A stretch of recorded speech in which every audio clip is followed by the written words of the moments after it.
Welcome to the CEC Report. It's the 29th of April. I'm Robert Barwick and I'm joined today by CEC leader Craig Isherwood. Welcome, Craig. Yeah, thanks, Robbie. In this week's CEC Report, Treasurer trapped by bail-in lies and $50 billion subs.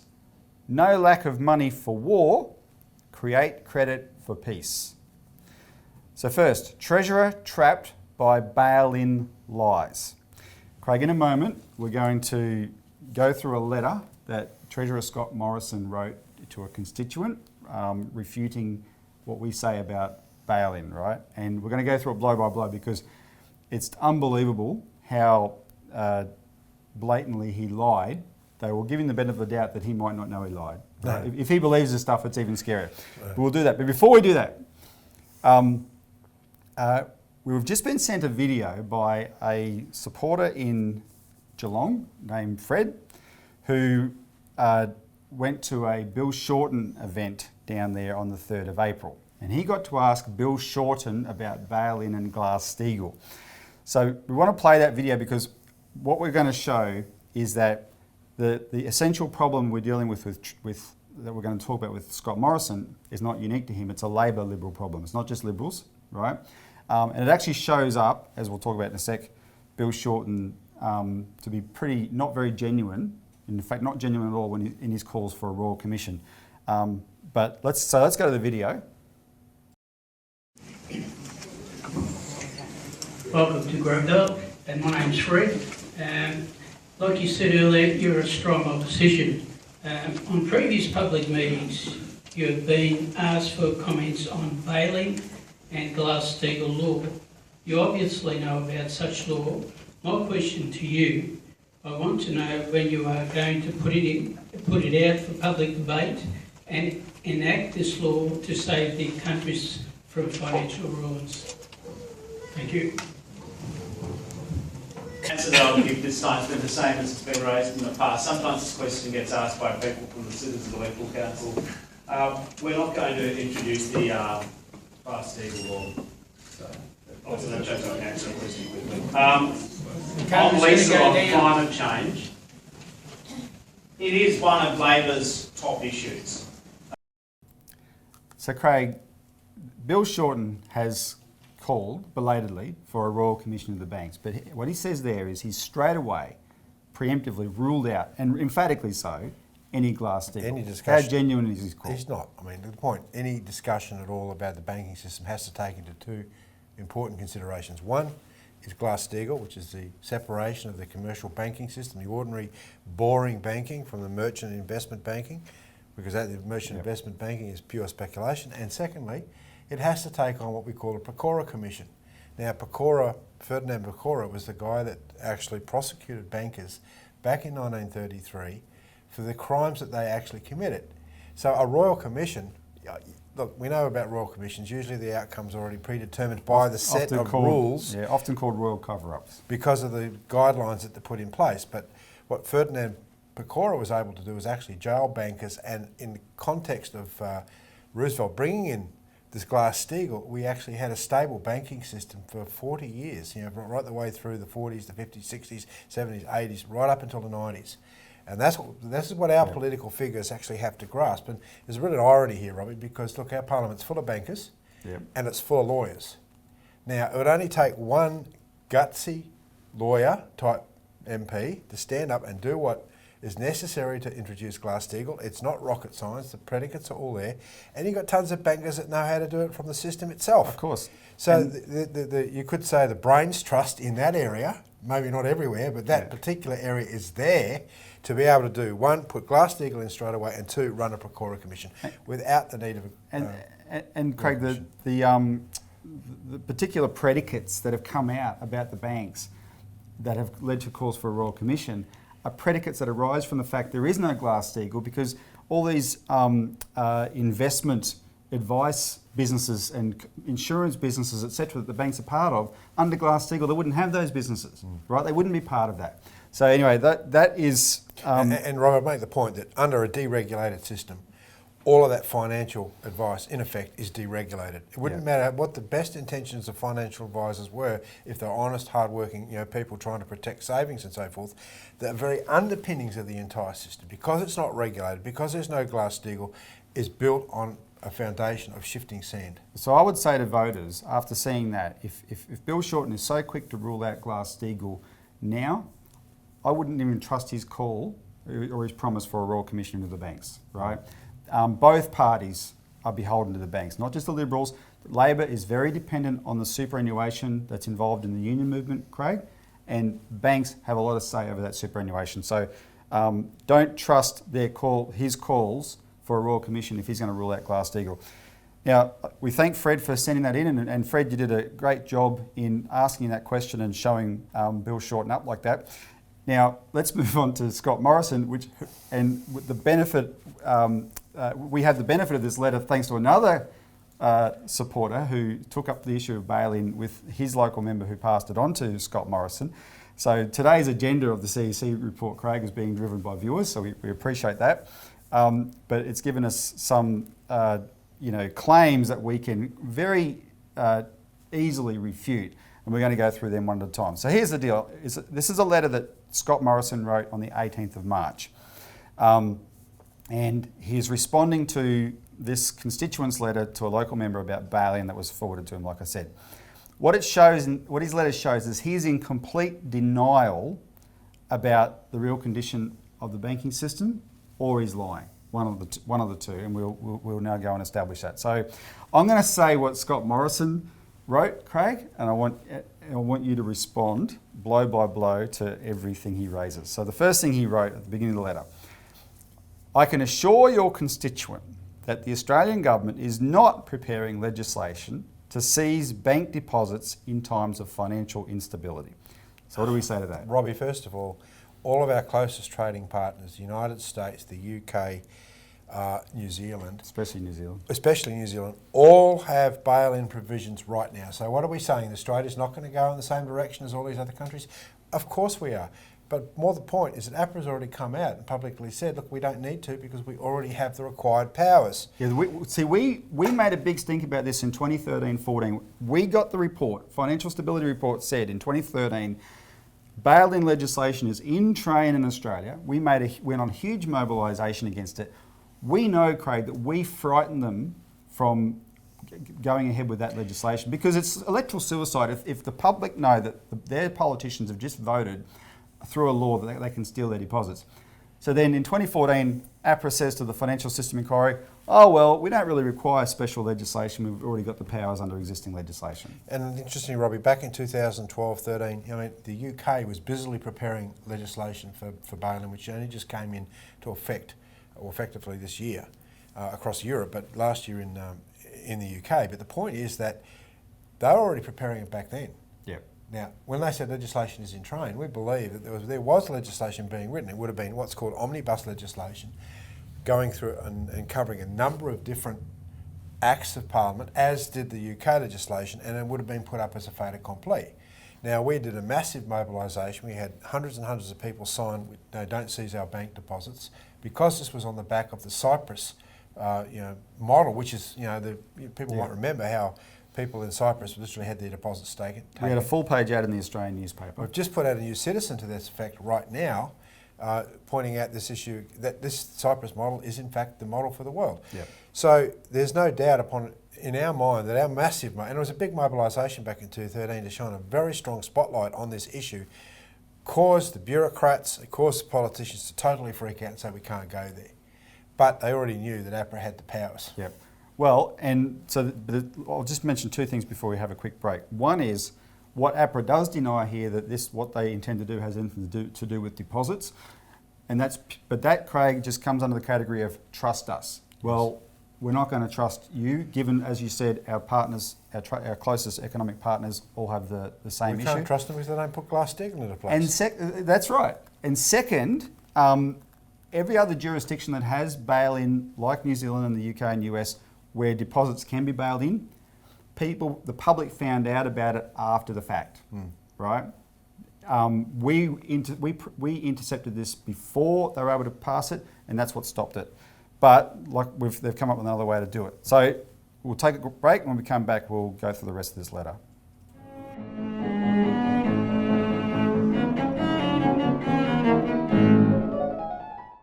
You've been watching the CEC Report, the weekly TV show of the Citizens Electoral Council of Australia. What can people do to find out more, Robert? Well, they can get on our website, www.cecaust.com.au, or they can call our toll-free number for Lisa to order a copy of this, the Australian Alert Service, which is our weekly publication where we write up all the material we use. That number is 1800 636 432. Welcome back to the CEC Report, where we're discussing Treasurer trapped by bail-in lies.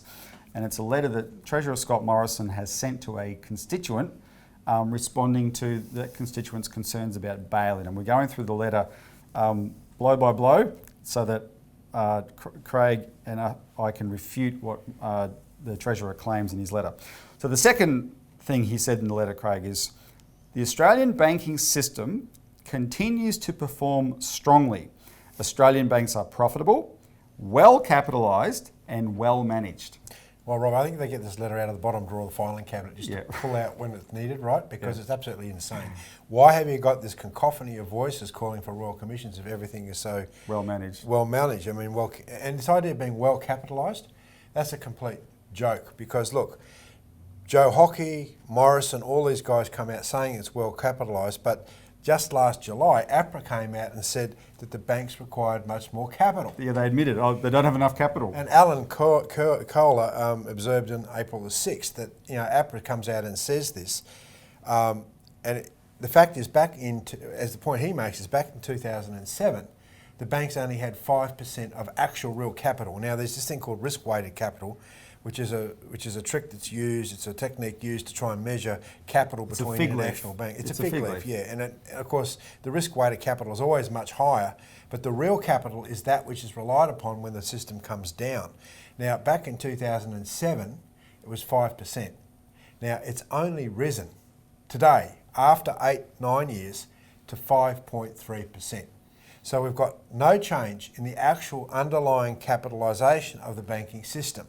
And this is where the real monkey sleeps, so to speak, because this is the instability you see in the banking system is a response to this. Yep, exactly. And the tricks that are played, like this risk-weighted bank, capital assets and stuff like that. Yeah, and Kohler said in his column, he said about of the 5.3%, he said that's enough now, really. All right, so this is what Morrison said next, Craig. The government has a number of strategies in place to ensure the safety of deposits. Banks and other deposit-taking institutions, such as credit unions and building societies, are intensively supervised by APRA. What do you say to that? Robbie, this is another point-blank lie, because look, in 2007, APRA came out confirming that the actual lax lending standards of the Australian banks caused the property bubble. Now, there's been tons and tons of denials in the past. Oh, no, it's not a problem. And then Wayne Byers comes out last year at the Senate committee and says basically that they were caught a bit by surprise about the ongoing decline of the bank lending standards in the last recent years. Now, so if they intensively supervise?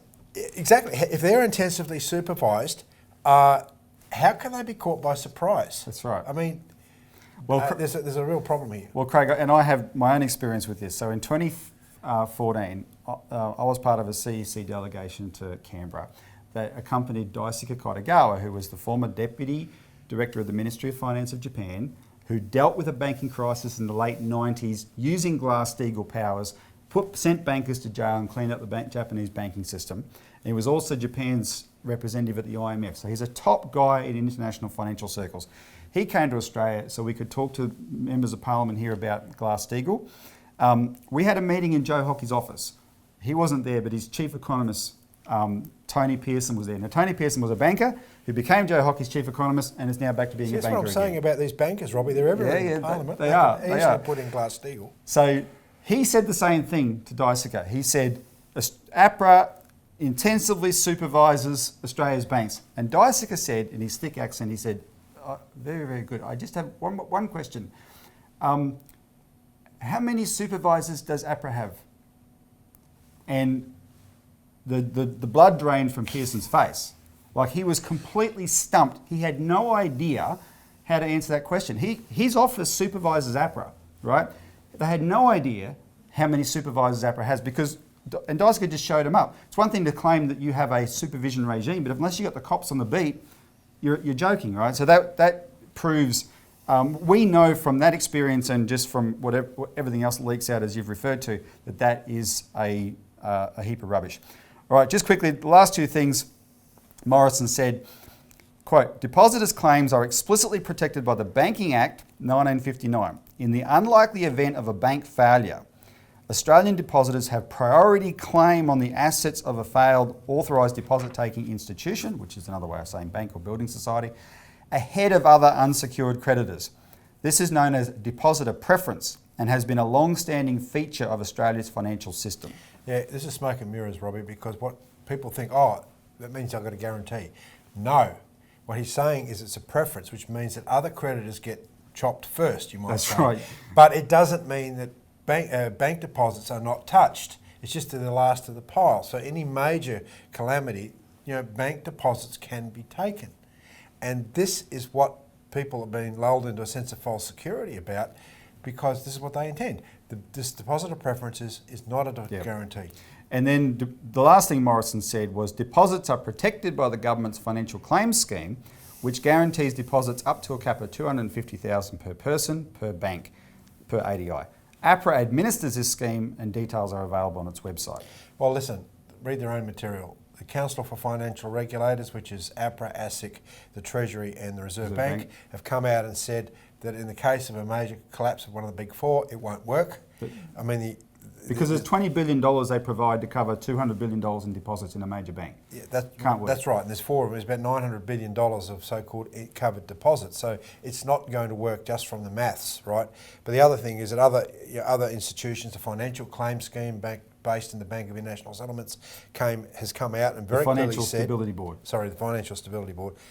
Came out in 2009 and effectively said the same thing, that it wasn't able to cover any of the four big banks. Again, smoke and mirrors. It's an illusion that it's the an public illusion. is fed. And look, go back and look what's happening in Europe and places like Greece and in Cyprus and so forth. As soon as you start to implement these bail-in provisions, the entire economy collapses, but also does the confidence in the banking system, which means that bail-in itself undermines the system. So the entire idea is flawed, and you've got to come back to the idea of Glass-Steagall, of a total regulation of the system, separating commercial banking from the speculative merchant and investment banking, and that has to be done through the power of government. And see, this is a political question, Robbie. It's not a question of expertise or how to do it. And as I illustrated before, got plenty of bankers and plenty of lawyers in the parliament. If politically they wanted to do it, they could do it tomorrow. Exactly. So, Craig, we cover this subject in depth in our latest New Citizen newspaper, which is hot off the printers today. Yeah. So you can see that on the screen. People can call in and get a copy and order bulk copies of that. You can also call in, and the New Citizen's produced periodically.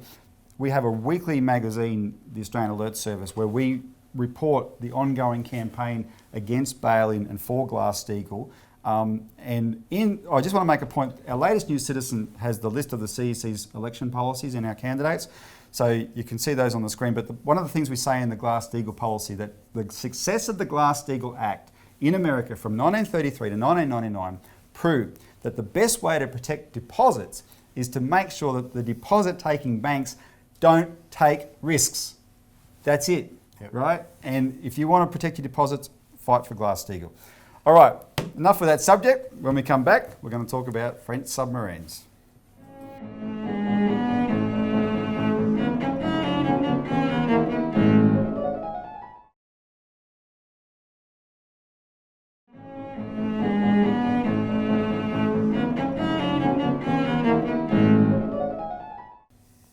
Welcome back to the CEC Report. Finally, $50 billion subs, no lack of money for war, create credit for peace.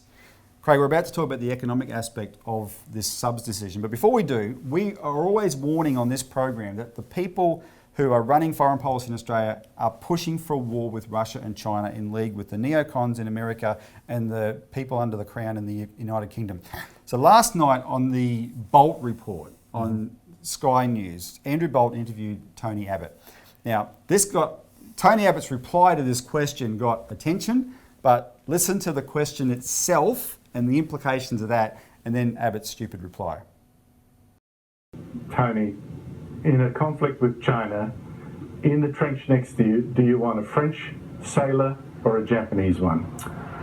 Well, this is a fair question for you to put, but I think of the 46,000 Australians who died in the defence of France, and I think the French are very conscious of this, and they know what Australia did for them. I think they're conscious of the blood debt that they owe to us. And so the assumption is now an assumption that war is going to happen with China, right? And then that stupid Bolt says, "Oh, you know, what sailors do you want in the trenches?" Well, Andrew, sailors don't get in trenches, but you know, Abbott's reply about a blood debt, it's just nuts. These people are so easily manipulated because they have these attitudes. But anyway, putting all that aside, that's just to reinforce the point that we were warning about this agenda. Let's talk about the decision itself. So the government has announced this awarding the contract to the French, $50 billion for submarines. This will be a multi-decade project, Craig. This is a huge project. It's going to revive Adelaide, right? You're talking about a lot of money is going to be spent, and the reason the French won is because these are largely going to be built here, right? The Japanese were going to build them over in Japan. It's been compared to the Snowy Mountain scheme, and of course, when you add it all up, you see there's here's South Australia on its knees, the steel industry is on its knees, etc. Anyone blind Freddie can see you put that much money into and this is the key bit, into industry. You're not building stupid Olympic stadiums like the poor Brazilians have to do, right? You're building something that's going to be there and create not just jobs but careers. So, but here's the question for Australians to ponder. Why is it okay for a free market government to splurge tens of billions on the military like this, but never have the dollars for real nation-building projects? It's always been like this, Robbie. You go back to World War II when it was necessary to do this sort of a massive credit inflation, which is what Chifley did, government did. Massive expansion in real industry, such that we had a physical machine tool sector built from nothing from the beginning of the war to the time the war finished, and that then led to the massive increase in actual wealth of our country in the 50s and the 60s. And the difference was between then and today is Chifley spent more time during the war planning the post-war development of Australia, because he wanted to keep it going. Yeah. He had our argument, if we can do this for the war, we can do it for the peace. Well, these guys only do it for war. There was a number of post-war projects that never got off the ground. The only one did, which was the Snowy Mountain scheme. But if you take building the ring rail, for example, our high-speed, magnetically levitated train, high-speed train network around Australia, right? That would require 33 million tonnes of steel to do that, right? And we produce about 5 million tonnes a year, Craig. That's 6 times. It will revive our industry. Huge. You know, that would revive the industry, and it would provide dozens, thousands of jobs, maybe tens of thousands of jobs, well into the future. But that's only one project, Robbie. And unlike submarines, it would leave an actual functioning asset in Australia that's useful, will improve our economy, and it'll cost about probably $20 billion, maybe a bit more than that, but nowhere near what these subs are going to cost. That's right, and I think there's other projects, many other projects that we could actually institute. We go through in our what we call our Infrastructure New Citizen, which forms part of our campaigns as well, because we're constantly, since 2002 in particular, been calling for a real renaissance in the actual physical economic development of Australia through large-scale infrastructure development projects. And this has been done before. Curtin and Chifley did it through the Snowy Mountain scheme. You saw it employed hundreds of thousands of people. It would transform our immigration policy. We don't need to have boat people worried about, well, we're saying come to Australia. Okay, come to Australia. We need you. We need you because we don't have enough people. I mean, 24 million people on a continent this size is absolutely absurd, and I think we agree with Bradfield, the builder of the Sydney Harbour Bridge, that we need 90 million people. Yeah. And that was by 1990. So, there's a completely different way of looking at this when you're looking at these problems and issues if you look at it from building the country rather than trying to make profits for the banks. Yep. All right, so let me just reiterate. You want more information on what we've discussed, call in and get a copy of our alert service or our New Citizen. Otherwise, thanks for tuning in. Thanks, Craig. And tune in next week for more of the CEC Report.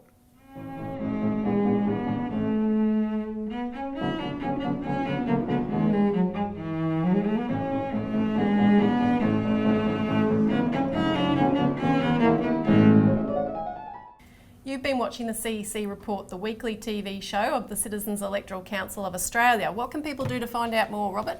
Well, they can get on our website, www.cecaust.com.au, or they can call our toll-free number, Lisa, to order a copy of this, the Australian Alert Service, which is our weekly publication where we write up all the material we use. That number is 1-800-636-432.